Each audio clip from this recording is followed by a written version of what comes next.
Alright everybody, welcome back to Skyway Classics YouTube channel. We are now going for a ride in our 1970 Oldsmobile Cutlass Supreme Convertible. Of course, this is one of my personal favorite vehicles on the lot.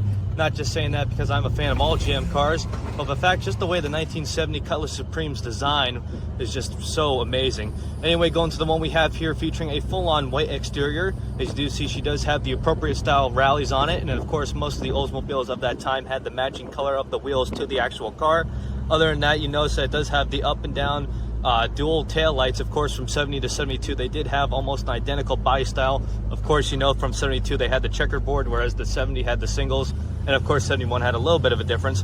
But other than that, going into a little bit more, having the single Oldsmobile mirror on the left, having a blue, and of course, it does look black. It is actually a dark blue power top. And I will say it again, it is a power top, which we'll go into in a minute. But other than that, moving on to the inside, as you can see, having a navy blue and white interior.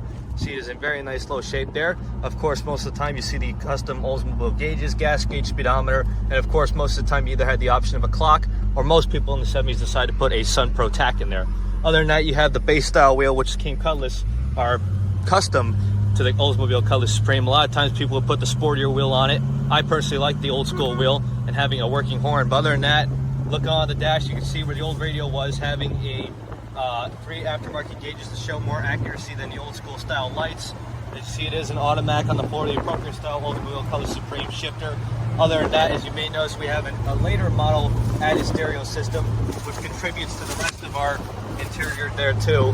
Also on the kick panels, you can see they added that. Other than that, a few little functions added besides the nice vinyl bucket seats. You can see they've covered them in very good shape too, same with the back, to make sure that the interior was preserved in the proper manner. Other than that, you have the electric front crank windows, and I'll also have the old school crank in the back. Of course, you can see for yourself, windows go up just by themselves in very good condition there. Other than that, we're cruising right now at 45 miles an hour, leading us to the engine bay, featuring a 350. Of course, you know, a lot of times they're called the 350 rocket style motor. As you can see, the one we have underneath the hood featuring the appropriate Oldsmobile Gold, having Edelbrock air cleaner, stock manifolds. Of course, you have the power steering, power brakes. You even have aftermarket vintage AC added to the vehicle, which is nice because you still have your old school vents there. Nothing aftermarket was really added. Other than that, this is a pretty sweet little ride. Of course, you may notice under the engine bay too, you do have a dual style battery kit under there, and that's also because of the audio system in the trunk, which you will see in the pictures. Since it does provide a good amount of audio, it does take a little bit more power than your basic battery. But other than that, now I think it is time we get it turned around up on the lift. So if you have a moment, folks, please stay tuned with us to see the underneath.